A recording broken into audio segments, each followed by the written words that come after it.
நண்பர்கள் அனைவருக்கும் என்னுடைய அன்பான பணிவான வணக்கம். என் பெயர் ஜான். நான் ஒரு குடிநோயாளி. எல்லாம் வல்ல இறைவனோட அருளாலையும் தோழமையில் இணைந்து செயல்படுவதால் நான் பெற்றுக் கொள்ளக்கூடிய அனுபவம் தந்து நம்பிக்கையாளர்.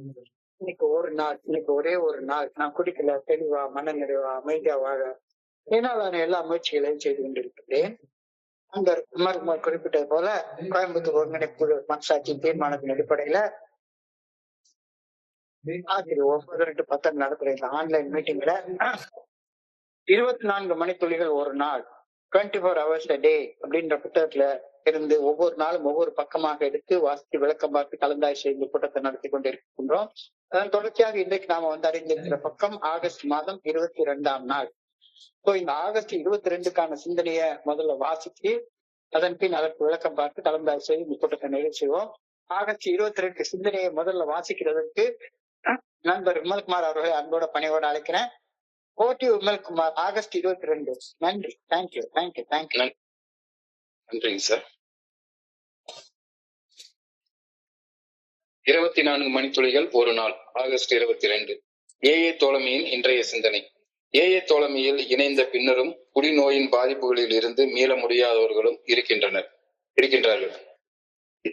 இத்தகையோர் ஏஏ தோழமையின் பரிந்துரைகளை அடிப்படையில் புரிந்து கொண்டு தங்களுக்கு தாங்களே நேர்மையுடன் வாழ திறனற்றவர்களாக இருப்பார்கள். அத்தகைய அதிர்ஷ்டமற்ற மனிதர்களும் இருக்கத்தான் செய்கின்றார்கள். அத்தகையார் மீது எந்த தவறும் இல்லை, அவர்கள் அந்த வகையாகவே பிறந்து விட்டவர்கள் என தோன்றுகின்றது. வாழ்க்கையை புரிந்து கொண்டு வளர்ச்சி காண்பதற்கும் அவசியமாக தேவைப்படும் முழுமையான நேர்மையுடன் வாழும் திறன் அவர்களிடம் இயல்பாகவே இருப்பதாக தோன்றுகின்றது. அத்தகையோர் குடிநோயின் பாதிப்புகளில் இருந்து மீட்படையும் வாய்ப்புகள் சராசரிக்கு குறைவாகவே இருக்கும். உணர்வு மற்றும் மனநல கோளாறுகளால் கடுமையாக பாதிக்கப்பட்ட மனிதர்களும் இந்த உலகத்தில் இருக்கத்தான் செய்கிறார்கள். ஆனால் அவர்கள் தங்களுக்கு தாங்களே நேர்மையுடன் வாழும் திறனை வளர்த்துக் கொள்வதால் தங்களுடைய பாதிப்புகளில் இருந்து மீட்படையவும் செய்கிறார்கள். எனக்கு நானேயும் என் சக மனிதர்களுக்கும் முழுமையான நேர்மையுடன் நான் இருக்கின்றேனா? இன்றைக்கான தியானம். நான் செய்த தவறுகள், அவற்றால் விளைந்த தோல்விகள் மற்றும் இழப்புகள், நான் அனுபவித்த துயரங்கள் ஆகியவற்றிலிருந்து கற்ற அனுபவ பாடங்களை நான் பயன்படுத்தி என்னாலும் நல்வாழ்வு வாழ முடியும். எனக்கு என்ன நிகழ்ந்தது என்பதை விட நிகழ்ந்த நிகழ்வுகளில் இருந்து என்ன அனுபவ பாடங்களை நான் கற்றுக்கொண்டேன் என்பதுதான் முக்கியமானது. துயரங்களையும் தோல்விகளையும் வேதனைகளையும் ஏற்றுக்கொண்டு அந்த அனுபவங்களால் பெற்றுக்கொண்ட பட்டறிவை பயன்படுத்தி என்னை போலவே அவதிப்படும் எனது சக மனிதருக்கு பணி செய்ய நான் கற்றுக்கொள்ள வேண்டும். அவ்வாறு பணி செய்யும் என் பணி வாழ்வில் நன்மைகள் நிகழ ஆரம்பிக்கும். நான் வாழும் அந்த பூ உலகம் வாழ்வதற்கு மிக உகந்த இடமாக தோற்றம் தர ஆரம்பிக்கும். நான் செய்யும் நற்பணிகள் நிலைத்து வாழும் என் தொல்லைகளும் மன அழுத்தங்களும் மறைய ஆரம்பித்து பின் நான் அனுபவித்த வழிகளும் என்னை கடந்து சென்று விட்டிருக்கும். இன்றைக்கான பிரார்த்தனை. என் தவறுகளிலும் தோல்விகளிலும் இருந்து கற்றுக்கொண்ட அனுபவ பட்டறிவை நன்மைகள் விளைவிக்க நான் பயன்படுத்த வேண்டும் என வேண்டுகின்றேன். எனக்குள் வழிகளை உருவாக்கிய அனுபவங்களில் இருந்து நன்மைகள் விளைய வேண்டும் எனவும் வேண்டுகின்றேன். சார், நன்றிங்க சார்.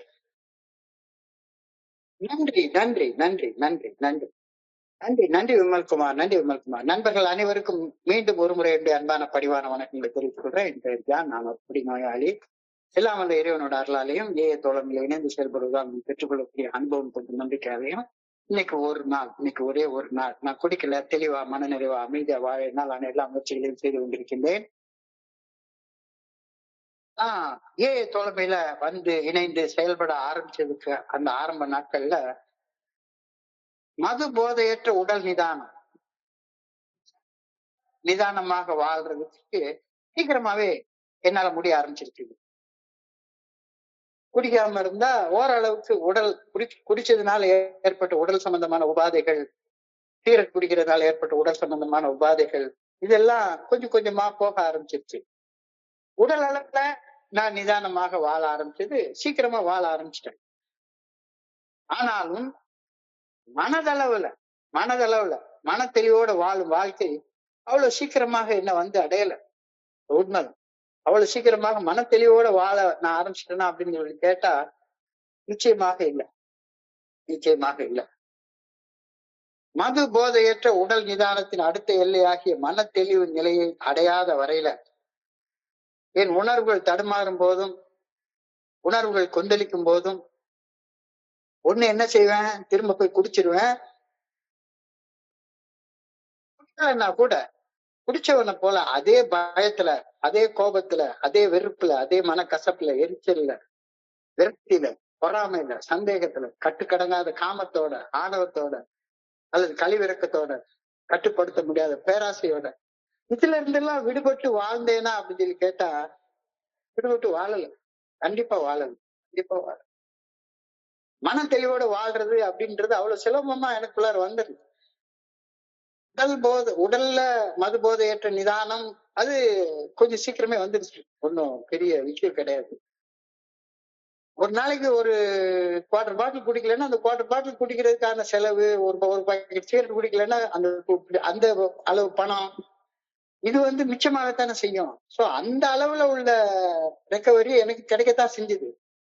ஆனால் ஆனால் என்னுடைய உணர்வுகள் தடுமாறும் போது, உணர்வுகள் கொந்தளிக்கும் போது உருவாகக்கூடிய பயம், கோபம், வெறுப்பு, மனக்கசப்பு, எரிச்சல், விரக்தி, பொறாமை, சந்தேகம், கட்டுக்கடங்காத காமம், ஆணவம், அழிவிறக்கம், பேராசை இதெல்லாம்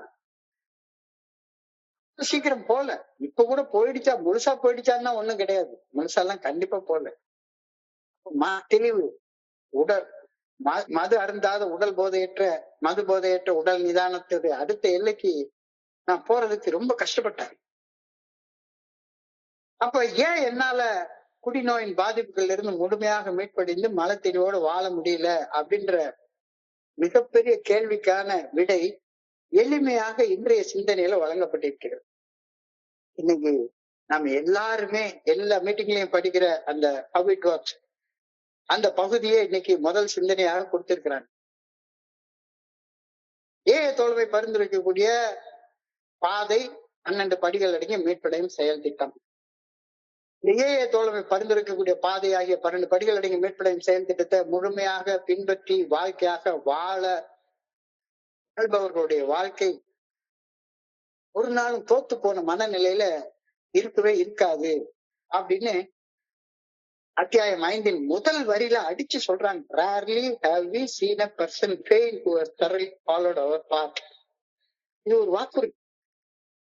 எங்கள் வழியை முழுமையாக பின்பற்றியவர்கள் வாழ்க்கையில தோல்வி நிலைய உணரவே மாட்டாங்க. குடிக்கிறது, மது போதைக்கு அடிமையாகிறது, குடி போதைக்கு அடிமையாகிறது, அதையும் தாண்டி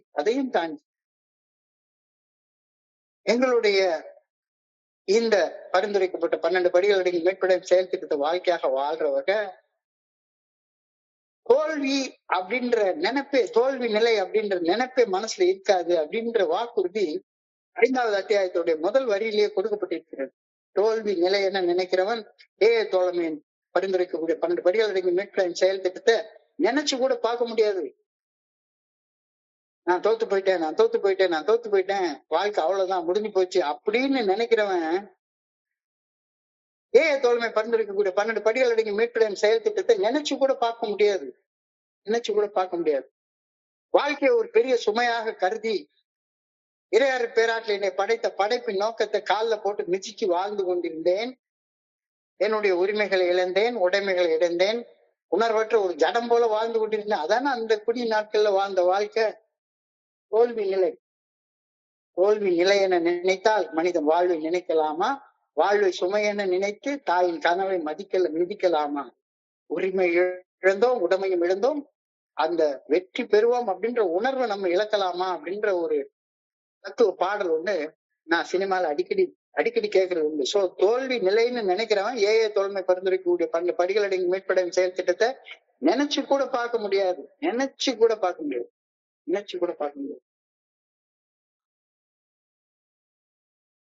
வாழ்க்கையை ஒரு பெரும் சுமையாக கருதி இறையர் பேராற்றில் என்னை படைத்த படைப்பு நோக்கத்தை காலில் போட்டு மிதிச்சு வாழ்ந்து கொண்டிருக்கிறப்ப எனக்கு எது மேலே எந்த உரிமையும் இருக்காது. உடைமைகளை இழந்து உணர்வற்ற ஒரு ஜடம் போலதான் வாழ்ந்து கொண்டிருந்தேன். ஏன் இப்படி ஜடம் போல வாழ்ந்து கொண்டிருக்கிறேன் அப்படின்றதற்கான காரணம் இன்றைய சிந்தனையின் முதல் வழியில பளிச்சுன்னு அழகா சொல்லியிருக்கிறாங்க. கிழிச்சுன்னு சொல்லியிருக்காங்க.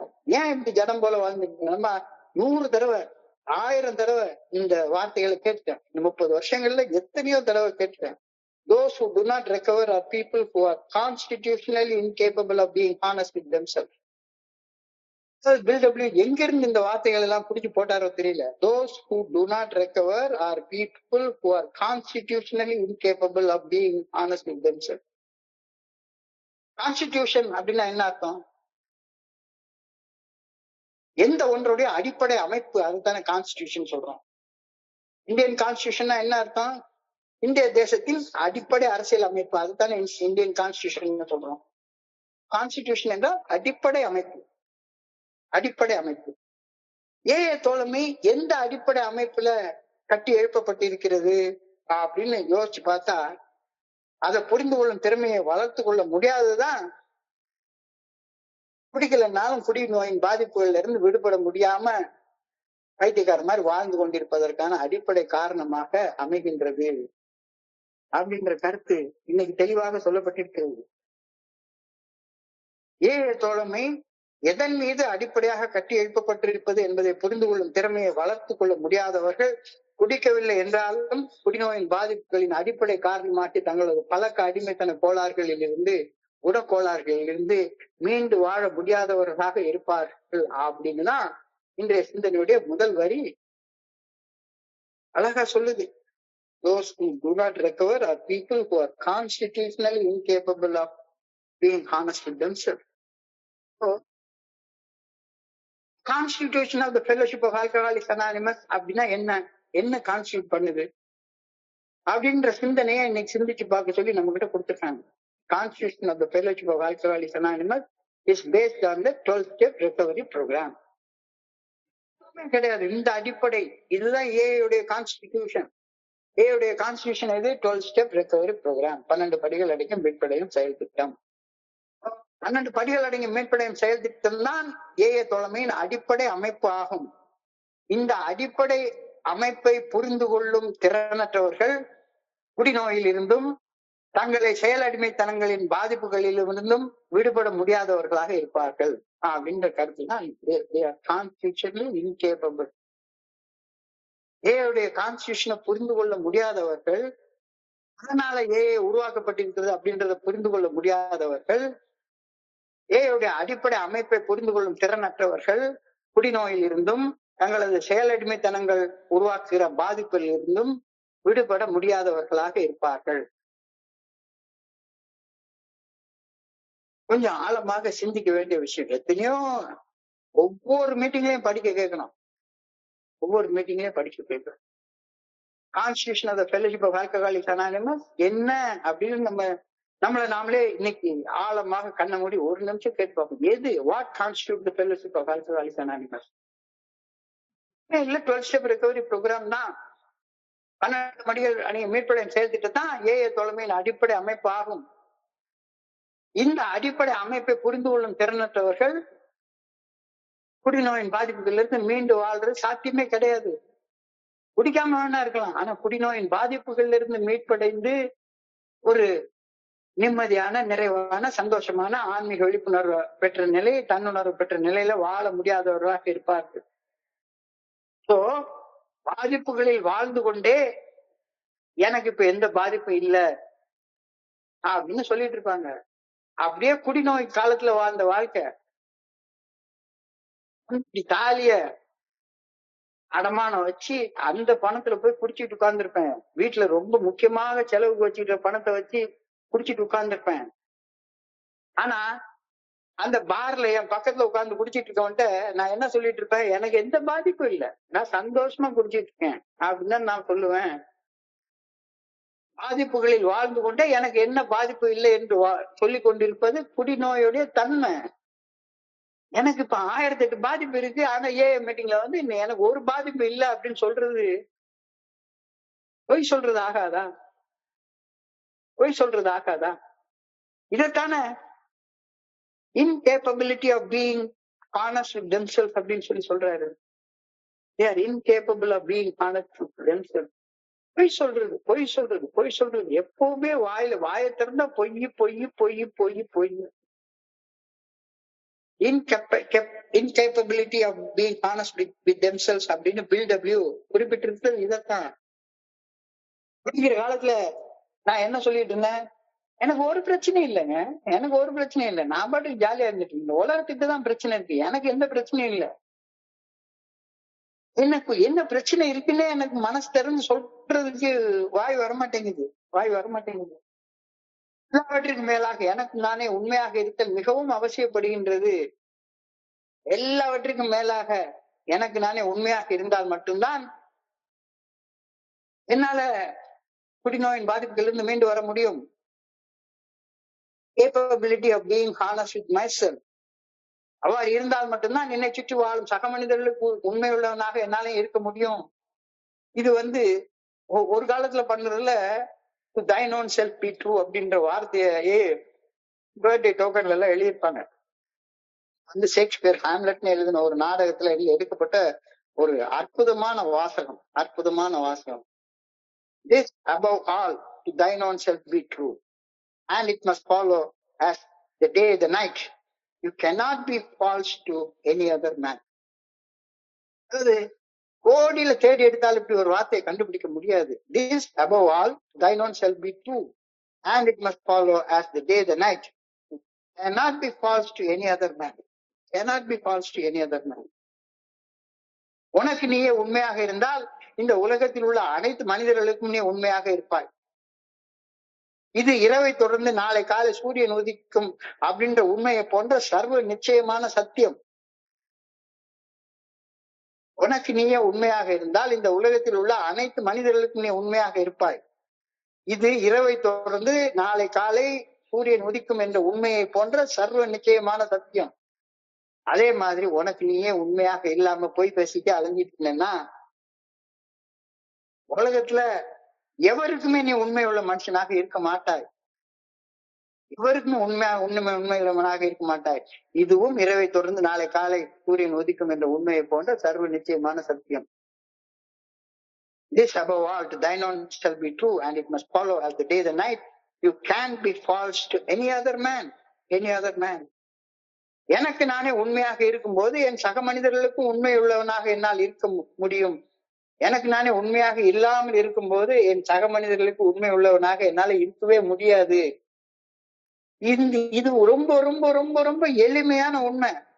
ஆனா இவ்வளவு எளிமையான உண்மை தோழமையில இணையிற வரைக்கும் எனக்கு புரியவே இல்லை, புலப்படவே இல்லை. பொய்யாக வாழ்வதால் அதிர்ஷ்டமற்றவனாக வாழ்ந்து கொண்டிருந்தேன் அப்படின்ற எளிமையான உண்மையும் கூட எனக்கு என்னடா எல்லாருக்கும் எல்லாம் கிடைக்குது, எனக்கு மட்டும் ஐ எம் அன்பார்ச்சுனேட், எனக்கு மட்டும் ஒண்ணுமே கிடைக்கலையே, எனக்கு மட்டும் ஒண்ணுமே கிடைக்கலையே அப்படின்னு சொல்லி பார்த்தா எனக்கு நானே உண்மையானவனாக இருக்க மாட்டேங்கிறேன். பொய் வாயை திறந்தா பொய்யை தவிர வேற ஒண்ணுமே வரமாட்டேங்குது. போலியான முகமூடியை காட்டியே வாழ்ந்து கொண்டே இருக்கிறேன். பொய்யனாக வாழ்வதால் அதிர்ஷ்டமற்றவனாக வாழ்ந்து கொண்டிருந்தேன் அப்படின்ற எளிமையான உண்மையை கூட வந்ததுக்கு அப்புறம் தான் எனக்கு தெரியவே வந்தது. அதுவும் ரொம்ப காலத்துக்கு அப்புறம் தான். எனக்கு ஏன் கிடைக்க மாட்டேங்குது அப்படின்னா எனக்கு நானே உண்மையாக இல்லை, அவ்வளவுதான். அதைத்தான் இன்னைக்கு வரியில சொல்லியிருக்காங்க. those who do not recover are people who are constitutionally incapable of honest with themselves. தனக்கு தானே உண்மையாக இல்லாதவன் ஒரு நாளும் நிம்மதியான நிறைவான வாழ்க்கையை வாழ்ந்து குடிநோயின் பாதிப்புல இருந்து மீட்படைய முடியவே முடியாது அப்படின்னு சொல்லி நானும் தேங்காய் உடைக்கிற மாதிரி ஒரு வார்த்தை எழுதியிருக்கிறது. இது டெய்லி மீட்டிங்ல படிக்கிறோம். ஆனாலும் there are those unfortunates, அதிர்ஷ்டமற்ற மனிதர்கள் நம்மில் பலர் நம்ம சுத்தி வாழ்ந்து கொண்டே இருக்கிறாங்க. அதிர்ஷ்டமற்ற வாழ்க்கை வாழ்வோரை குறை கூறி என்ன பயன்?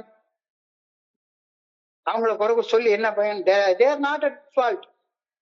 அவனுக்கு புரியல. தனக்கு தானே உண்மையாக இல்லாத இருந்தால்தான் நான் இவ்வளவு கஷ்டம் அனுபவிச்சிருக்கேன் அப்படின்னு சொல்லாம நான் தான் பெரிய நல்ல வாழ்க்கை வாழ்றேன்னு குடிக்கிற காலத்தை எப்படி 10,000 ரூபாய் மீட்டர் வட்டிக்கு காசு வாங்கிட்டு அதை போய் சாராய கடையில போய் உட்கார்ந்து அதுல இருந்து 1000 ரூபாய் எடுத்து குடிச்சிட்டு போதையில மட்டையாகி அந்த மீட்டர் வட்டிக்கு வாங்கின காசையும் தொலைச்சுட்டு, ஆனா மறுபடியும் அதுக்கு அடுத்த நாள் இன்னொரு தடவை கடனை வாங்கிட்டு மீட்டர் சாராய கடையில போய் உட்கார்ந்து என்ன சொல்லுவான்? நான் அற்புதமான வாழ்க்கை வாழ்ந்துட்டு இருக்கேன் அப்படின்னு சாராய கடையில பேச போறான். அதே மாதிரி இங்க இன்னும் பயம் போல, கோபம் போல, மனம் வெறுப்பு போல, மன கசப்பு போல, எரிச்சல் போல, அதீத காமம் போல, எதுவுமே போல. ஆனா குடிக்காம வந்துட்டு ஏஐ மீட்டிங்ல வந்து மட்டும் நான் ரொம்ப அற்புதமான வாழ்க்கை வாழ்ந்துட்டு இருக்கேன் அப்படின்னு சொல்றேன்னா, உனக்கு நீ உண்மையாக இருக்கியா? உனக்கு நீ உண்மையாக இருக்கிறியா? ஆனா எனக்கு அதிர்ஷ்டம் இல்ல, எனக்கு அதிர்ஷ்டம் இல்ல, எனக்கு அதிர்ஷ்டம் இல்ல. அதிர்ஷ்டம் எங்கிருந்து வரும்? நீ நீ உனக்கு நீயே உண்மையாக வாழ்ந்தா மட்டும்தானே உனக்கு அதிர்ஷ்டமே வரும். அதிர்ஷ்டமற்ற வாழ்க்கை வாழ்வோரை குறை கூறி என்ன பயன்? They are not at fault. Those who do not understand, those who are unfortunate are not at fault. They seem to have been born that way. அவர்கள் அந்த மாதிரியாகவே, அந்த வகையாகவே பிறந்து விட்டவர்கள் என தோன்றுகிறது. வாழ்க்கையை புரிந்து கொண்டு வளர்ச்சி காண்பதற்கு முழுமையான நேர்மை அவசியப்படுகின்றதுன்றது அவனுக்கு தெரியல, பார்வை இல்ல. முழுமையான நேர்மையை வாழும் திறனை இயல்பாகவே பெற தவறியவர்கள் குடிநோயின் பாதிப்புகளில் இருந்து மீண்டு வாழும் வாய்ப்பு சராசரிக்கும் மிக குறைவு. அதாவது இந்த இந்த இந்த சாப்டர் ஆழமாக படிக்கிறப்பதான் தெரியுது. செருப்பால் அடிக்கிறாரு, செருப்பால் எடுத்து பலார்னு அடிக்கிறாரு. ஆனா நம்மளும் அந்த சாப்டர் படிச்சு முடிச்சுட்டு மறுபடியும் உட்கார்ந்து குடிக்கல, சிறப்பா இருக்கேன் சிறப்பா இருக்கேன் அப்படி சொல்லிட்டு நான் பாட்டுக்கு பொய் மேல பொய், பொய் மேல பொய், பொய் மேல பொய் சொல்லிக்கிட்டே இருப்பேன். அப்படி அழகா சொல்லிட்டாரு. அவர்கள் அந்த மாதிரியாகவே பிறந்து விட்டார்கள் என தோன்றுகின்றது. ஏன் அதிர்ஷ்டம் இல்லாத வாழ்க்கை வாழ்ந்து கொண்டிருக்கிறவங்க தனக்கு தானே நேர்மையாக வாழும் பொய் சொல்லிட்டே வாழ்ந்துட்டு இருப்பான். எப்ப பார்த்தாலும் சரிதான், வாயை தவிர பொய்யை தவிர வேற ஒண்ணுமே வராது. முழுமையான நேர்மையுடன் வாழும் திறமையை இயற்கையாக பெற தவறியவர்கள் குடிநோயின் பாதிப்புகளிலிருந்து மீண்டு வாழும் வாய்ப்புகள் சராசரிக்கும் குறைவு. டைரக்டா பலார்னு அடிக்கிறார் ஒரு அடி. டைரக்டா சொல்றாரு உனக்கு நீ உண்மையாக இல்லைன்னா நீ குடிநோயின் பாதிப்புகள்ல இருந்து மீண்டு வாழ்றது சராசரிக்கும் குறைவுப்பா, உன்னால முடியாது. They are naturally incapable of grasping and developing a manner of living which demands rigorous honesty.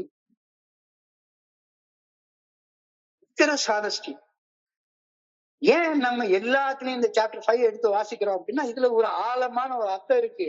AA தோழமை பரிந்துரைக்கக்கூடிய 12 படிகள் அடங்கிய மீட்பின் செயல் திட்டத்தை வாழ்க்கையாக வாழ கடுமையான நேர்மை தேவைப்படுகின்றது. ரிகரஸ் ஹானஸ்டி, முழுமையான நேர்மை, கடுமையான நேர்மை தேவைப்படுகிறது. கடுமையான நேர்மையை மனசுல கொண்டிருந்தால்தான் ஏஏ தோழமை பரிந்துரைக்கக்கூடிய 12 படிகள் அடங்கிய மீட்பின் செயல் திட்டத்தை வாழ்க்கையாக வாழ்வது சாத்தியப்படும். அவன் ஒருத்தன் தனக்குத்தானே உண்மையாக இல்லாத ஒரு மனுஷன், ஏஐல வந்து பொய் பேசிட்டு அலையிற மனுஷன், இல்லாதது இருக்கிற மாதிரி சொல்லிட்டு அலையிற மனுஷன் குடிநோயின் பாதிப்புகள் இருந்து மீண்டு வாழ்றது சாத்தியப்படவே படாது. ஏஐ தோழமையின் செயல் திட்டத்தை முழு நேர்மையுடன் கடைபிடித்து வாழாதவர்கள் குடிநோயின் பாதிப்புகளில் இருந்து மீண்டு வருவது சாத்தியப்படவே படாது. That is the basic constitution of AI அப்படின்னு சொல்றாரு. பிரச்சனை என்ன? என்னுடைய பிடிவாதம் இல்ல. அந்த பிடிவாதத்தை விட்டுட்டு குடிக்கிறத நிறுத்திட்டேன் நான் தான். ஆனா குடிக்கிறத நிறுத்தினதுக்கு அப்புறமும் எனக்கு நானே நேர்மையுடன் இருப்பதை இயல்பாகவே எனக்கு முடியல. எனக்கு நானே பொய்ய பேசாம இருக்க முடியவே இல்லை. தங்களுக்கு தாங்களே நேர்மையுடன் இருப்பதை இயல்பாகவே கொண்டு இருக்காம இருக்கிறது தான் காரணம் அப்படின்றது தெளிவாக இன்னைக்கு சுட்டி காட்டப்படுகின்றது. எங்கள் பாதையை முழுமையாக பின்பற்றியவர்கள் எவரும் நின்றதை நாங்கள் கண்டதே இல்லை என்று கூறிய அடுத்த வரியில வெற்றிக்கு தடையாக இருப்பது என்னுடைய பிடிவாதம் இல்ல, என்னால நேர்மையாக இருக்க முடியல, பொய் பேசாம இருக்க முடியல. அடுத்தவங்களுக்கு கூட ஒரு படி உயர்ந்தவன், உனக்கு நான் பாடம் சொல்லி கொடுக்குறவன் அப்படின்ற ஸ்டேஜ்லயே என்னை நான் வச்சு பார்க்கவே முயற்சி பண்ணிட்டே இருக்கிறேன். சுய நேர்மையை கடைபிடிக்கும் திறனற்றவர்கள் அதிர்ஷ்டமற்றவர்கள் அப்படின்னு பில்டபிள்யூ குறிப்பிடுகிறார். சுய நேர்மையை கடைபிடிக்கும் திறனற்றவர்கள் அதிர்ஷ்டமற்றவர்கள் அப்படின்னு பில்டபிள்யூ கொடுக்கிறார். அதிர்ஷ்டம் அப்படின்ற வார்த்தை அதை பத்தி என்னுடைய குருஜி எனக்கு அழகா சொல்லி, திருஷ்டம் அப்படின்னா பார்வை, திருஷ்டி பற்றுச்சு அப்படின்னா கண்ணு பற்றுச்சு அப்படி சொல்லுவாங்கல்ல. திருஷ்டி பற்றுச்சுன்னா கண்ணு, திருஷ்டம் என்றால் பார்வை, அதிர்ஷ்டம் என்றால் பார்வையற்றவர்கள், பார்க்கும் திறன் அற்றவர்கள் அப்படின்னு பொருள். முழுமையாக நேர்மையுடன் வாழும் திறனற்றவர்கள், வாழ்க்கையை சரியான கோணத்துல பார்க்கும் திறனற்றவர்கள், அவங்க துரதிருஷ்டசாலிகள் அப்படின்னு நம்ம சொல்றோம். அவனுக்கு பார்வையில குருட்டுத்தனமா வாழ்ந்துட்டு இருக்கான், வாழ்க்கையை பார்க்கவே தெரியல, வாழ்க்கையை பார்க்கவே தெரியல. இப்போ புற்றுநோய் உணர்வு ரீதியாக மிகவும் ஆழமாக வேரூன்றிய ஒரு நோய். நம்ம அளவுல இல்ல, உணர்வு ரீதியாக மனசளவுல ஆழமாக வேரூன்றி போயிருக்கக்கூடிய நோய். இந்த நோயிலிருந்து மீட்படைய கடுமையான நேர்மையுடன் செயல்பட வேண்டும் என்ற தீர்வு தொல்மையில உறுதியாக சொல்லப்பட்டிருக்கிறது. Rigorous honesty. எந்த இடத்துலயும் பில்டப்டி அப்ஜெக்டிவ் உபயோகப்படுத்த மாட்டாரு, ஆனா இந்த இடத்துல போறாரு. ரிகரஸ் ஹானஸ்டி, சாதாரண ஹானஸ்டி கூட இல்ல, ரிகரஸ் ஹானஸ்டி. நேர்மைன்னா என்ன? உள்ளத்துல இருக்கிறது உண்மை. உள்ளத்துல இருக்க உண்மை வாயால பேசப்படும் போது அது வாய்மையாக மாறுகிறது. வாயால பேசியதை உடலின் செயல்கள்ல கொண்டு வருவது மெய்மை. உண்மை, வாய்மை, மெய்மை ஆகிய மூன்றும் ஒரே நேர்கோட்டில் இருப்பது நேர்மை. உள்ளத்துல உள்ள உண்மையை வாயால பேசுறது, வாயால பேசிய அந்த உண்மையை செயல்ல கொண்டு வருவது நேர்மை, ஹானஸ்டி. வெறும் ஹானஸ்டி மட்டும் பத்தாது, ரிகரஸ் ஹானஸ்டி, முழுமையான நேர்மை, கடுமையான நேர்மை. ஒரு குடிநோயாளி குடிநோயின் பாதிப்புகள் இருந்து மீண்டு வருவதற்கு அந்த கடுமையான நேர்மை தேவைப்படுகிறது. குடிக்காம இருந்தா மட்டும் பத்தாது, யூ நீட் ரிகரஸ் ஹானஸ்டி அப்படின்னு ஒவ்வொரு நாளும் நம்ம படிக்கிறோம். ஒவ்வொரு நாளும் நம்ம இந்த 5வது சாப்டர் படிக்கிறோம். பெரிய புத்தகம் இது அழகா சொல்லுது. There are those who suffer from grave emotional and mental disorders, but many of them do recover if they have the capacity to be honest. அதாவது பிரச்சனையை சொல்லிட்டு அதுக்கு அடுத்த வரியில அதுக்கு தீர்வு சொல்றாரு. எமோஷனலா, உணர்வு ரீதியாக, மனநல ரீதியாக பயங்கர கோளாறு உள்ள ஆள்களை நம்ம நிறைய பேர் பாக்குறோம். நான்லாம் அப்படிப்பட்ட ஆள் தான். யார் என்ன கேட்டாலும் சரிதான், அடிச்சு துப்பிடுறது. இல்லடா, இல்ல இல்ல இல்ல இல்ல, நான் சூப்பரா வாழ்ந்துட்டு இருக்கிறேன், எனக்கு ஒண்ணும் குறையே கிடையாது, நான் சூப்பரா வாழ்ந்துட்டு இருக்கிறேன் அப்படின்னு பொய் மேல பொய் அடிச்சு அடிச்சு சொல்லிட்டே இருப்பேன். There are those who suffer from grave emotional and mental disorders. grave, ரொம்ப அதிதீவிரமாக மன வெறி உள்ளுக்குள்ளார இருக்குது, உள்ளுக்குள்ளார மனநல கோளாறுகள் இருக்குது.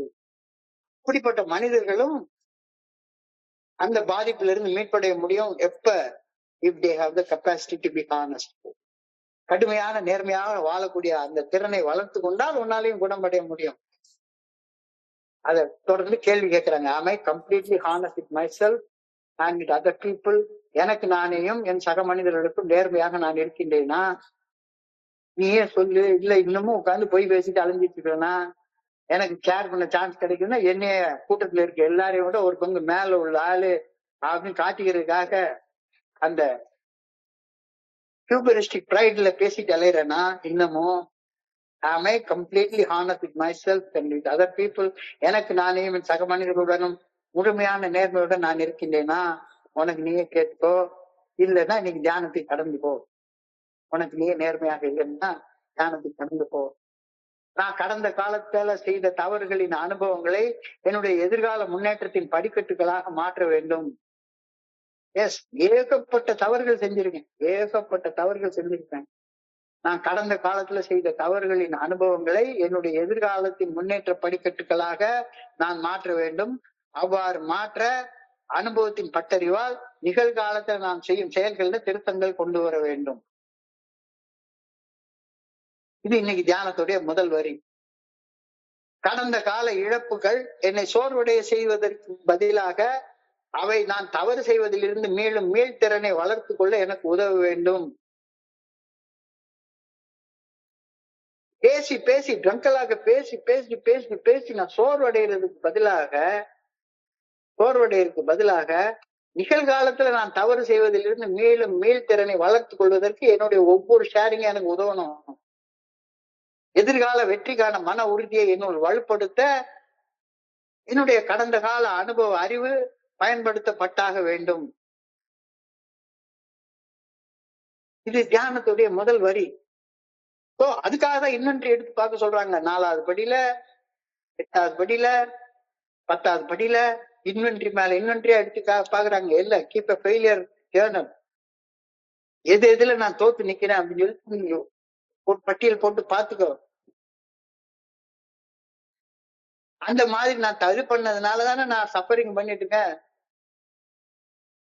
துன்பத்தை, வலிய, வேதனைய, துயரத்தை அனுபவிச்சுட்டு இருக்கிறேன். ஏன் அந்த துன்பத்தை, துயரத்தை அனுபவிச்சேன் அப்படின்னு சொல்லி யோசிச்சு பாரு. ரீஃப்ரேம் சஃபரிங் அப்படின்னு சொல்லி ஒரு வார்த்தையை சொல்றாங்க. Reframe suffering. துன்பத்தை மறுவரையறை செய்து பார். புதிய பாதைகளை திறக்க, இது எனக்கு ஏன் நடந்தது அப்படின்னு கேட்பதற்கு பதிலாக, இப்ப நான் இந்த தவறை செய்யாம இருக்க நான் என்ன செய்யணும் அப்படின்னு கேட்டு பழைக்கோ. ஏன் எனக்கு நடந்தது அப்படின்னு அதுலயே போட்டு மண்டையை போட்டு குழப்பிட்டு உட்கார்ந்து இருக்காத. இப்ப இந்த தவறை செய்யாம இருக்கிறதுக்கு நான் என்ன செய்யணும்? ஒரு தவறு செய்யணும்னு மண்டைக்குள்ளார ஒரு அதிதீவிர அப்சஷன் ஓடிட்டு இருக்கு. அந்த தவறு செய்ததுனால நான் ஏகப்பட்ட துன்பத்தை அனுபவிச்சிருக்கேன் அப்படின்றது எனக்கு புரியுது. Reframe suffering. துன்பத்தை மறுவரை செய்யுங்கள், புதிய பாதையை திறக்க, இது ஏன் நடந்தது அப்படின்னு கேட்பதற்கு பதிலாக, இப்பொழுது எனக்குள்ளார இந்த தப்பு செய்யணும்ன்ற ஒரு மனவெறி இருக்கு, இதை எப்படி இதுல இருந்து விடுபடுறது அப்படின்னு கேட்க பழகுங்கள்.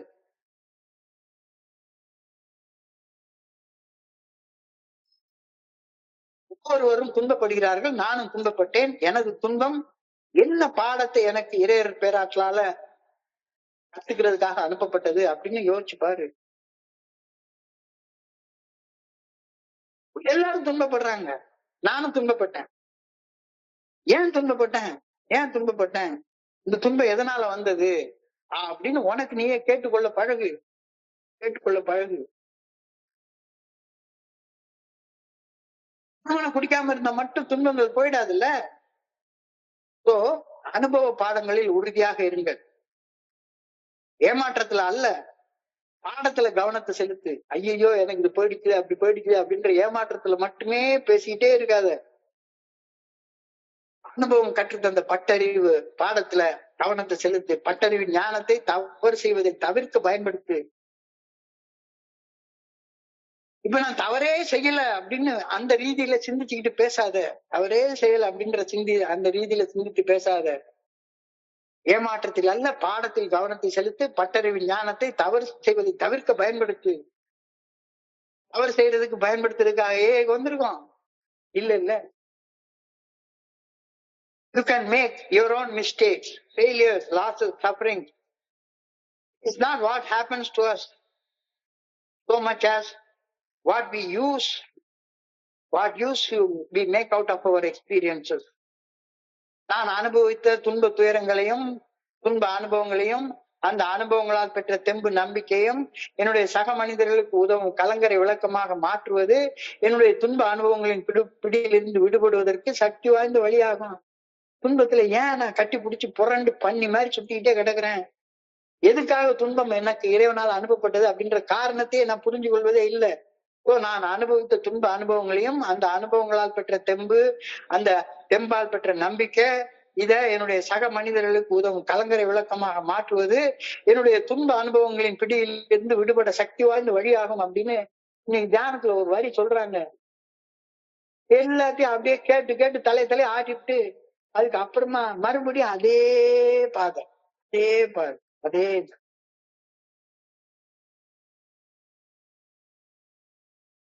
Let me take my sufferings, difficulties and hardships and make use of them to help some unfortunate soul who faced with same problems and same troubles. என்னுடைய துன்ப துயரம் இதை உபயோகிச்சு என்ன மாதிரியே துன்பப்பட்டு இருக்கிற மனிதர்களுக்கு என்னுடைய அனுபவம் தெம்பு நம்பிக்கையை நான் பகிர்ந்து. அனுபவம் தெம்பு நம்பிக்கைன்னா அனுபவம், அதனால கிடைக்கிற தெம்பு, தெம்பால கிடைக்கிற நம்பிக்கை, இது மூணையும் சேர்த்துதான் பகிரணும். மூணையும் சேர்த்துதான் பகிரணும். மூணையும் பிரிச்சு பகிரக்கூடாது. அனுபவத்தை மட்டும் பகிரக்கூடாது. அனுபவத்தால கிடைக்கிற தெம்பு, தெம்பால கிடைக்கிற நம்பிக்கை, இது மூணையும் பகிர்ந்து கொள்ற நேரத்துல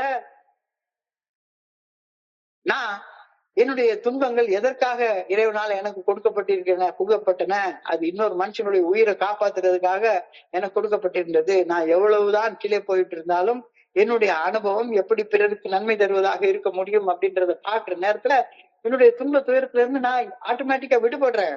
அதுக்காக தானே இந்த ஏஎஃப்எல்ஹெச்க்கு நான் வர்றேன். மனிதர்களுக்கு பணி செய்வதால் என் வாழ்வில் நன்மைகள் நிகழ ஆரம்பிக்கின்றன. நான் வாழும் இந்த பூ உலகம், இந்த அழகான உலகம் வாழ்வதற்கு மிக உகந்த இடமாக காட்சியளிக்கின்றது. இல்லாட்டி போனா எப்ப பார்த்தாலும் இது என்னடா ஊரு, என்னடா ஊரு, ஊர் முழுக்க எப்ப பார்த்தாலும் சரிதான். ஒண்ணு கொஞ்ச காலம் வரைக்கும் 100 டிகிரி 110 டிகிரி வெயில் அடிச்சதுன்னு பேசிட்டு இருந்தாங்க. இப்ப இன்னைக்கு என்னடான்னா அங்கங்க மழை பெய்யுது, நிலச்சரிவு ஏற்படுது, சத்தம் வருது, உலகமே ஒண்ணுமே சரியில்லாத உலகண்டா வாழ்றதுக்கு அப்படின்னு பேசுறாங்க. ஆனா இந்த உலகம் வாழ்வதற்கு ஒரு அற்புதமாக இடமாக தோற்றம் அளிக்கணும் அப்படின்னு சொன்னா, நீ அனுபவிச்ச துன்பம், துயரம், வலி, வேதனை, பிரச்சனை, சிக்கல், இதுல இருந்து கற்றுக்கொண்ட அனுபவங்களை பயன்படுத்தி ஒன்ன மாதிரியே கஷ்டப்பட்டுட்டு இருக்கிற மனிதர்களுக்கு நீ பணி செய்ய ஆரம்பிக்கும் போது உன்னுடைய வாழ்க்கை பிரகாசமான வாழ்க்கையாக உனக்கு தோற்றம் தர ஆரம்பிக்கும். நீ வாழ்ற இந்த உலகம் ஒரு அற்புதமான உலகமாக உனக்கு தோற்றம் தர ஆரம்பிக்கும் அப்படின்ற கருத்தை ரொம்ப அழகாக இன்னைக்கு தியானத்துல சொல்லியிருக்காங்க. ரொம்ப அழகாக சொல்லியிருக்காங்க. Then something good will come out of my suffering and the world will be a better place because of it. Then something good will come. எப்ப உன்னுடைய அனுபவம், தெம்பு, நம்பிக்கை பயன்படுத்தி செத்துக்கிட்டு இருக்கிற இன்னொரு மனுஷன் காப்பாத்துறதுக்காக இறைவனால அந்த வலி, வேதனை, துன்பம், துயரம் தரப்பட்டது அப்படின்றத புரிஞ்சு கொண்டு அந்த மனிதனுக்கு உதவிக்கரம் நீட்டி உன்னுடைய வாழ்வின் நோக்கத்தை நீ புரிஞ்சு கொள்ற நேரத்துல வாழ்க்கை நன்மையானதாக தோற்றம் தர ஆரம்பிக்கும். நான் வாழ்ற இந்த இடம் அற்புதமான இடமாக எனக்கு தோற்றம் தர ஆரம்பிக்கும். அதுதான் இன்னைக்கு தியானத்துடைய ஒரு வரியாக எழுதப்பட்டிருக்கிறது. Then something good will come out of my suffering and the world will be a better place because of it. நான் ஏன் எனக்கு இவ்வளவு கடுமையான துன்பங்கள் வந்தது, எனக்கு நானே நேர்மையா இல்லாம பொய் பொய்யா பேசிக்கிட்டே அலைஞ்சிட்டு இருந்தேன், அதனாலதான் வந்துச்சுன்னு சொல்லாம மறுபடியும் உள்ளார வந்து இன்னும் ஒரு நடிகை நின்று மாறியாச்சு, பவுடர் பூசி பூச்சம் போச்சு அப்படின்ற மாதிரி ஆட்டமா பாட்டமா பாத்துக்கோ கேட்டுக்கோ டும் டும் டும் அப்படின்னு ஒரே ஆட்டம் தான். ஒரு நடிகை நின்று மாறியாச்சு, பவுடர் பூசி பூச்சமே இல்லாம மீட்டிங்ல ஷேர் பண்றப்போ ஒண்ணு, டீ கடையில வந்தா ஒண்ணு, மீட்டிங்ல ஒண்ணு, வெளியே வந்த ஒண்ணு இருந்தா if you are not rigorously honest with yourself, you are unfortunate. துரதிர்ஷ்டசாலி, அதிர்ஷ்டமற்றவன். அப்படின்னா அதிர்ஷ்டம்னா என்ன? அதிர்ஷ்டம் என்றால் பார்வை, அதிர்ஷ்டம் என்றால் பார்வையற்றவன். குருட்டு வாழ்க்கை வாழ்ந்துட்டு இருக்க, குருட்டு வாழ்க்கை வாழ்றதுக்கு ஐஏக்கு வந்திருக்கேன். The good I do each day will live on after the trouble and the misfortune, டிஃபிகல்ட்டியும் பெயினும் போனதுக்கு அப்புறமாக எனக்கு எல்லாமே அற்புதமாக தர ஆரம்பிக்கும். நான் செய்யும் நற்பணிகள் நிலைத்து நிற்பேன், நிலைச்சு நிற்கும். பில்டபிள்யூ இன்னைக்கு வரைக்கும் நம்ம யோசிச்சுட்டே இருக்கிறோம். அவர் வாழ்நாள் முழுக்க நமக்காகவே யோசிச்சாரு. அவர் செய்த நற்பணிகள் நிலைத்து நினைவு கூர்ந்து கொள்ளப்பட்டு கொண்டே இருக்கும். என்னுடைய தொல்லைகளும் என்னுடைய மன அழுத்தங்களும் மறைய ஆரம்பித்த பின்னர் நான் அனுபவித்த வலிகளும் வேதனைகளும் என்னை கடந்து சென்று என்னைய ஒரு அற்புதமான வாழ்க்கை வாழ வைக்கும். The good I do each day will live on after the trouble, on after, and the difficulty and the pain have passed away.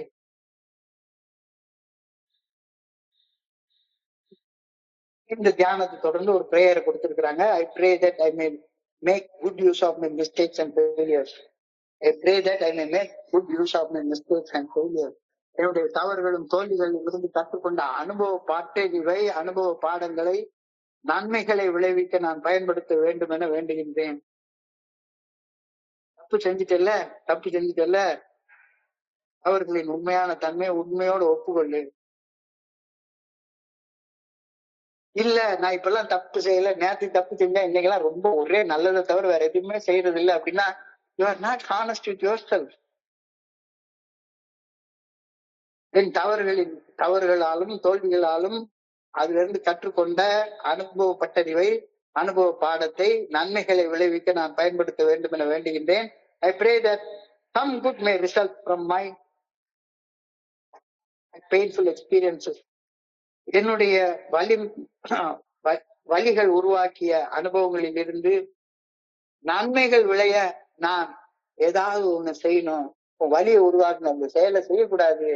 எனக்கு வலியை உருவாக்குன செயலை செய்யாம மறுபடியும் தன்னலமும் தன்முனைப்பும் அந்த ஈகோவும் தான் எனக்கு வலியை உண்டாச்சுன்னா, இங்க வந்து மறுபடியும் அதே தன்னலம், அதே தன்முனைப்பு, அதே ஈகோ அதோடய பேசிட்டே இருக்கேன். எனக்கு வலியை உருவாக்கிய அனுபவங்களில் இருந்து இப்ப தன்னலத்தை பெருநலமாக மாத்து, தன்முனைப்பு பணிவாக மாத்து, எனக்கு வலியை உருவாக்கிய அனுபவங்களில் இருந்து நன்மைகள் விளைய நான் பாடுபட வேண்டும் என ஆண்டவா உண்மை வேண்டிக் கொள்கின்றேன் என்ற பிரேயரோட முடிஞ்சிருக்கு. சோ இந்த சிந்தனையை சுருக்கமாக பார்ப்போம். இந்த பிசிக்கல் ஆப்ஸ்டன்ஸ் ஃப்ரம் ஆல்கஹால், அது மதுபோதையற்ற உடல் நிதானம் ஈஸியா வந்துடும். ஆனாலும் மனத்தெளிவோட வாழ்ற வாழ்க்கை அவ்வளவு விரைவாக எனக்கெல்லாம் கிடைக்கவே இல்லை. அது போதையற்ற உடல் நிதானத்தின் அடுத்த எல்லையாகிய மனத்தெளிவு நிலையை அடையாத நிலையில் என் உணர்வுகள் தடுமாறும் போதும் கொந்தளிக்கும் போதும் ஒண்ணு போய் குடிச்சிருவேன், அல்லது வேற ஏதாச்சும் ஒரு தேவையில்லாத ஒரு செயலடிமையான ஒரு செயலை செஞ்சிருவேன். குடிக்காமலேயே குடிச்சவனை போல அதே பயத்துல, அதே கோபத்துல, அதே வெறுப்புல, அதே மனக்கசப்புல, அதே எரிச்சல்ல, விரக்தியில, பொறாமையில, சந்தேகத்துல, கட்டுக்கடங்காத காமத்தோட, ஆணவத்தோட, கழிவிறக்கத்தோட வாழ்ந்துட்டு இத வந்து கையை தூக்கிட்டு நான் சூப்பரா இருக்கேன்னு என் பாட்டுக்கு ஒரு அழகா ஒரு நாடகத்தை போட்டுட்டு போயிட்டே இருப்பேன். என்னால ஏன் குடிநோயின் பாதிப்புகள் இருந்து முழுமையாக மீட்படைந்து மனத்தெளிவோடு வாழ முடியவில்லை என்ற மிகப்பெரிய கேள்விக்கான எளிமையான விடை ஒவ்வொரு நாள் நம்ம படிக்கிற சாப்டர் 5ல கொடுக்கப்பட்டிருக்கிறது. ஏஏ தோழமை பரிந்துரைக்கும் 12 படிகள் அடங்கி மீட்படையும் செயல் திட்டத்தை முழுமையாக பின்பற்றி வாழ்க்கையில வாழ்பவர்கள் வாழ்க்கையில தோற்று போன மனநிலையில இருக்கவே மாட்டாங்க. நீ தோத்து போன மனநிலைமையில இருந்துட்டு நான் வெற்றி பெற்றவன்னு பொய் சொல்லிட்டு இருந்த அப்படின்னு சொன்னா நீ ஏஐ பத்தி ஒண்ணுமே புரிஞ்சுக்கவே இல்லைன்னு அர்த்தம். அடிச்சு சொல்றாரு. Rarely have we seen a person fail who has thoroughly followed our path. இது ஒரு வாக்குறுதி. எங்கள் வழியை முழுமையாக பின்பற்றியவர்கள் வாழ்க்கையில தோத்து போன ஒரு ஃபீலிங்கே வராது அவனுக்கு. தோல்வி நிலை என நினைக்கிறவன் ஏஏ தோல்மை பரிந்துரைக்கக்கூடிய 12 படிகள் அடங்கிய மீட்படையும் செயல் திட்டத்தை நினைத்து கூட பார்க்க முடியாத ஒரு மனுஷனாக இருப்பான். அவனுக்கு வாழ்க்கை ஒரு பெரிய சுமையாக தோற்றம் தரும். கடவுள் படைச்ச நோக்கம் அன்னைக்கே தென்படாது. இந்த நோக்கத்தோடு வாழ்றதுக்கான ஆற்றல் இருக்கவே இருக்காது. அந்த நோக்கத்தை போட்டு மிதிச்சுட்டு நான் கடவுள் படைச்ச நோக்கத்துல தான் வாழ்ந்துட்டு இருக்கேன் அப்படின்னு சொல்லி பொய்யா சொல்லிட்டு இருப்பான்.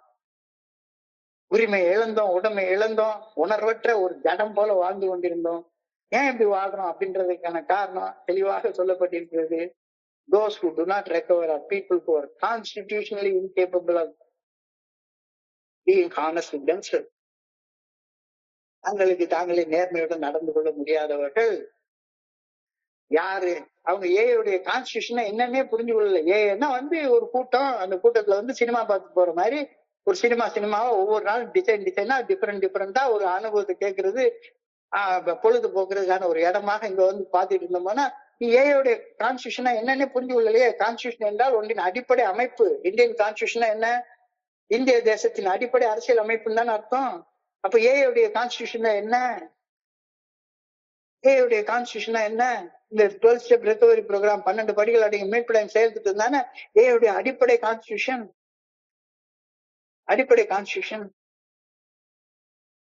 Constitution of the Fellowship of Alcoholics Anonymous is based on the 12 step recovery program. 12 படிகள் அடங்கிய மீட்படையும் செயல் திட்டம் தான் ஏஐ தோழமையின் அடிப்படை அமைப்பாகும். இந்த அடிப்படை அமைப்பை புரிந்து கொள்ளும் திறனற்றவர்கள் குடிநோயில் இருந்தும் தங்களுடைய செயல் அடிமைத்தனத்தின் பாதிப்புகளில் இருந்தும் விடுபட முடியாதவர்களாக இருப்பார்கள். இதுதானே கான்ஸ்டிடியூஷனல் இன்கேப்பபிள்னு சொல்றாரு. பாதிப்புகளில் வாழ்ந்து கொண்டு தங்களுக்கு எந்த பாதிப்பும் இல்ல, மது குடிக்கிறது இல்ல, அதனால இன்னைக்கு ரொம்ப சூப்பரா நான் வாழ்ந்துட்டேன், அதை பண்ணிட்டேன், இதை பண்ணிட்டேன், incapability of being honest with themselves அப்படின்னு பில்டப் இதைத்தானே சொல்றாரு. மறுபடியும் எல்லாவற்றிற்கும் மேலாக எனக்கு நானே உண்மையாக இருத்தல் மிகவும் அவசியப்படுகிறது. அவ்வாறு இருந்தால் மட்டுமே என்னை சுற்றி வாழும் சக மனிதர்களுக்கு உண்மையுள்ளவனாக என்னால் இருக்க முடியும். This above all, to thine own self be true, and it must follow as the day the night. You cannot be false to any other man. உனக்கு நீ உண்மையாக இருந்தால் இந்த உலகத்தில் உள்ள அனைத்து மனிதர்களுக்கு நீ உண்மையாக இருப்பாய். இது இரவை தொடர்ந்து நாளை காலை சூரியன் உதிக்கும் என்ற உண்மையை போன்ற சர்வ நிச்சயமான சத்தியம். அதே மாதிரி உனக்கு நீயே பொய்யாக இருந்தேன்னா எவருக்கு நீ உண்மையாக இருக்க மாட்ட. இதுவும் நாளை காலை சர்வ நிச்சயமாக சூரியன் உதிக்கும் அப்படின்ற சத்தியத்துக்கு இணையான சத்தியம். எனக்கு நானே உண்மையாக இல்லாமல் என் சக மனிதர்களுக்கு உண்மையாக உள்ளவன் உண்மையாக என்னால இருக்கவே முடியாது அப்படின்ற மிக எளிமையான உண்மைய என்னால புரிந்து கொள்ளவே முடியல. பொய்யனாக வாழ்வதால் அதிர்ஷ்டமற்றவனாக வாழ்ந்து கொண்டிருந்தேன். ஏன் நீ அதிர்ஷ்டம் இல்லாத மனுஷனா வாழ்ந்துட்டு இருக்க? வாயை திறந்தா பொய்யா வந்துட்டே இருக்கு. அப்புறம் எங்கிட்ட இருந்து அதிர்ஷ்டம் வரும்? Those who do not recover are people who are constitutionally incapable of being honored with themselves. There are such unfortunate அதிர்ஷ்டமற்ற மனிதர்கள் நம் மத்தியில வாழ்ந்து கொண்டுதான் இருக்கிறார்கள். அதிர்ஷ்டமற்ற வாழ்க்கை வாழ்வோரே அவனை திட்டி என்ன பிரயோஜனம் இருக்கு? They are not at fault. Those who are unfortunate are not at fault. They seem to have been born that way. சாதாரண உண்மையை பார்க்கறதுக்கு கண் இல்லாதவங்களாக இருக்காங்க. அதிர்ஷ்டம் என்றால் பார்வை, அதிர்ஷ்டம் என்றால் குருடு. அதிர்ஷ்டம் என்றால் பார்வையற்றவர்கள் தான் அன்பார்ச்சுனேட் பீப்புள். எளிமையான உண்மை. உனக்கு நீயே உண்மையாக இருந்தா உனக்கு பார்வை கிடைக்கும். உனக்கு நீயே பொய்யாக இருந்தனா குருட்டுத்தனமான வாழ்க்கையை வாழ்ந்துட்டு இருப்ப. அவ்வளவுதானே. அவர்கள் அந்த வகையாகவே பிறந்து விட்டார்கள் என தோன்றுகின்றது. வாழ்க்கையை புரிந்து கொண்டு வளர்ச்சி காண்பதற்கு முழுமையான நேர்மை அவசியமாக தேவைப்படுகிறது. முழுமையான நேர்மையோட வாழும் திறனை வளர்த்து கொள்ளாதவர்கள் யாரு? துரதிர்ஷ்டசாலிகள். They are naturally incapable of grasping and developing a manner of living which demands rigorous honesty. சாதாரண நேர்மை இல்ல, கட்டுமையான நேர்மை, முழுமையான நேர்மை. தோழமை பரிந்துரைக்கக்கூடிய 12 படிகள் அடங்கிய மீட்பின் செயல் திட்டத்தை வாழ்க்கையாக வாழ நேர்மை தேவைப்படுகிறது. சாதாரண நேர்மை இல்ல, கட்டுமையான நேர்மை மனதில கொண்டிராதவர்கள் தோழமை பரிந்துரைக்கக்கூடிய 12 படிகள் அடங்கிய மீட்பின் செயல் திட்டத்தை வாழ்க்கையாக வாழ்வது சாத்தியப்படவே படாது. வேடிக்கை பார்த்து போறதுக்கு நான் வரல. தோழமையின் செயல் திட்டத்தை முழு நேர்மையோடு கடைபிடித்து வாழாதவர்கள் குடி நோயின் பாதிப்புகளில் இருந்து மீட்படைவது சாத்தியப்படவே படாது. பிரச்சனை என்னுடைய பிடிவாதம் அல்ல. எனக்கு நானே நேர்மையுடன் இயல்பாக இருக்க முடியாத என்னுடைய இயல்புதான் பிரச்சனை. என்னுடைய அடிப்படை பிரச்சனையே எனக்கு நானே நேர்மையாக இருக்க முடியல, எனக்கு நானே உண்மையாக இருக்க முடியல. அதான் பிரச்சனை. நீ நேர்மையா இருந்தன்னா தோத்து போன நிலைமை உனக்கு மன நிலைமை வரவே வராது. Rarely have we seen a person fail who has thoroughly followed our path. நம்ம தமிழ்ல எழுதுறப்ப எங்கள் வழியை முழுமையாக பின்பற்றியவர்கள் மீண்டும் குடிக்க மாட்டார்கள் எழுதிருக்காங்க. குடிக்காம தோல்வி நிலையில இருக்குது. பில்டபிள்யூ எழுதி இருக்குது என்ன? குடிக்காம மட்டும் இல்ல, உனக்கு வாழ்க்கையில தோத்து போன மன நிலைமையில இருக்க மாட்டார். சுய நேர்மையை கடைபிடிக்கும் திறனற்றவர்களே அதிர்ஷ்டமற்றவர்கள் என்று பில்டபிள்யூ குறிப்பிட்டார். அதிர்ஷ்டம் என்றால் பார்வை, அதிர்ஷ்டம் என்றால் பார்க்கும் திறனற்றவர்கள் என்று பொருள்.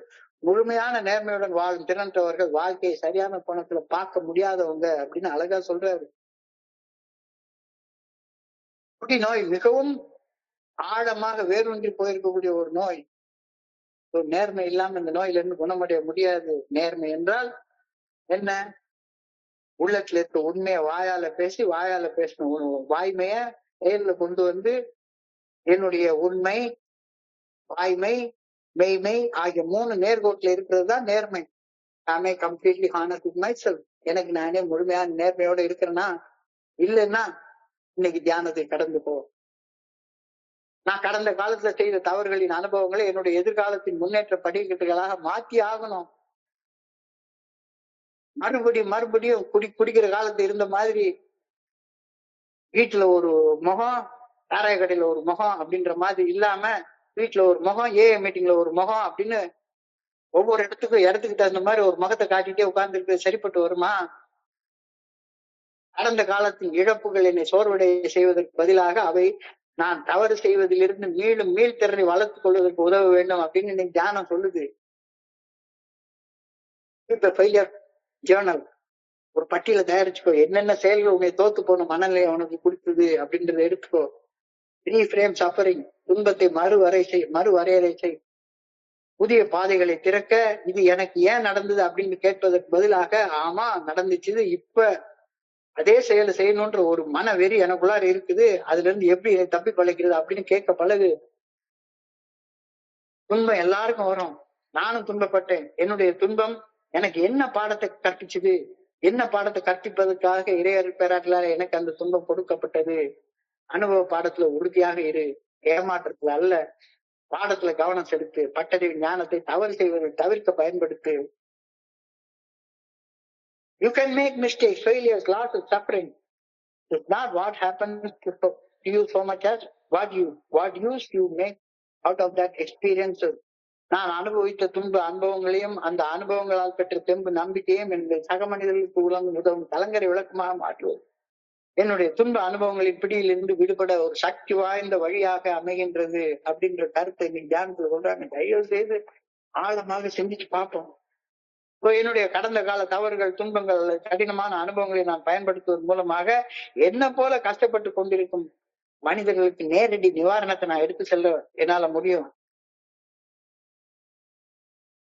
Let me take my sufferings, difficulties and hardships and make use of them to help someone unfortunate who is faced with the same problems and troubles as I experienced. சக மனிதர்களுக்கு பணி செய்வதால் என்னுடைய வாழ்க்கையில நன்மைகள் நிகழ ஆரம்பிக்கும். நான் வாழும் இந்த உலகம் ஒரு அற்புதமான உலகமாக எனக்கு தோற்றம் பெற ஆரம்பிக்கும். Then only something good will come out of my suffering and the world will give me a better place to live. இந்த உலகமே எவ்வளவு அற்புதமான உலகம். ஆனா எனக்கு ஏன் மட்டும் இந்த உலகமே இப்படி மோசமான உலகமாக தோன்றுது? இந்த உலகத்துல உள்ள சாதாரண கொஞ்ச நேரம் நியூஸ் பார்த்தாலே போதும் இந்த உலகம் வந்து வாழ்றதுக்கு உகந்த இடமாகவே தோண மாட்டேங்குது. ஏன்? The good I do each day will live on after. நான் செய்யக்கூடிய நற்பணிகளின் நினைவுகள் நிலைத்து வாழும். என்னுடைய தொல்லைகளும் மன அழுத்தங்களும் மறைய ஆரம்பித்த பின் நான் அனுபவித்த வலிகளும் வேதனைகளும் என்னை கடந்து சென்று விடுவதை என்னால இப்ப எனக்கு அந்த வலி, வேதனை, துன்பம், துயரம் இல்ல. ஏன்? எனக்கு நானே உண்மையாக இருக்கிறதுக்கு எனக்கு கத்துக் கொடுத்துச்சு. So I pray that I may make good use of my mistakes and failures. என்னுடைய தவறுகளும் தோல்விகளிலும் இருந்து கற்றுக்கொண்ட அனுபவப்பட்டறிவை நன்மைகளை விளைவிக்க நான் பயன்படுத்த வேண்டும் என வேண்டிக் கொள்கின்றேன். I pray that some good may result from my practical painful experiences. எனக்கு வலிகளை உருவாக்கிய அனுபவங்களில் இருந்து நன்மைகள் விளைய வேண்டும் என ஆண்டவா உன்னை பணியோடு வேண்டிக் கொள்கின்றேன். ஆமா, வலி அனுபவிச்சேன். இன்னைக்கும் அதே வலி அனுபவிக்கிறதுக்காக நான் தொடர்ந்து வரல. வலிகள் தந்த அனுபவத்துல இருந்து அந்த வலிகளை எப்படி வலிகள்ல இருந்து விடுபட்டு வாழ்றது அப்படின்னு கத்துக்கிறதுக்கு ஆண்டவா எனக்கு உதவி பண்ணுன்னு நான் ஆண்டவனை பிரேயர் பண்ணிக்கிறேன். ஸோ இன்றைய சிந்தனையை படிக்கிறப்ப என் மனதை கடன் சென்ற சிந்தனைகளை உங்களோட பகிர்ந்து கொள்ள நல்ல வாய்ப்பு உருவாக்கி கொடுத்த குழுவிற்கு என்னுடைய மிக பணிவான நன்றிகளை தெரிவித்துக் கொள்றேன். பொறுமையாக கேட்ட ஒவ்வொரு நண்பருக்கும் என்னுடைய பணிவான நன்றிகள். இந்த இரவு பொழுது நண்பர்களுக்கு இனிமையான இரவாக அமையணும்னு இறைவனை பணியோட வேண்டிக் கொள்கின்றேன். நன்றி, நன்றி, நன்றி, நன்றி, நன்றி, நன்றி. வாழ்க வையகம், வாழ்க வளமுடன்.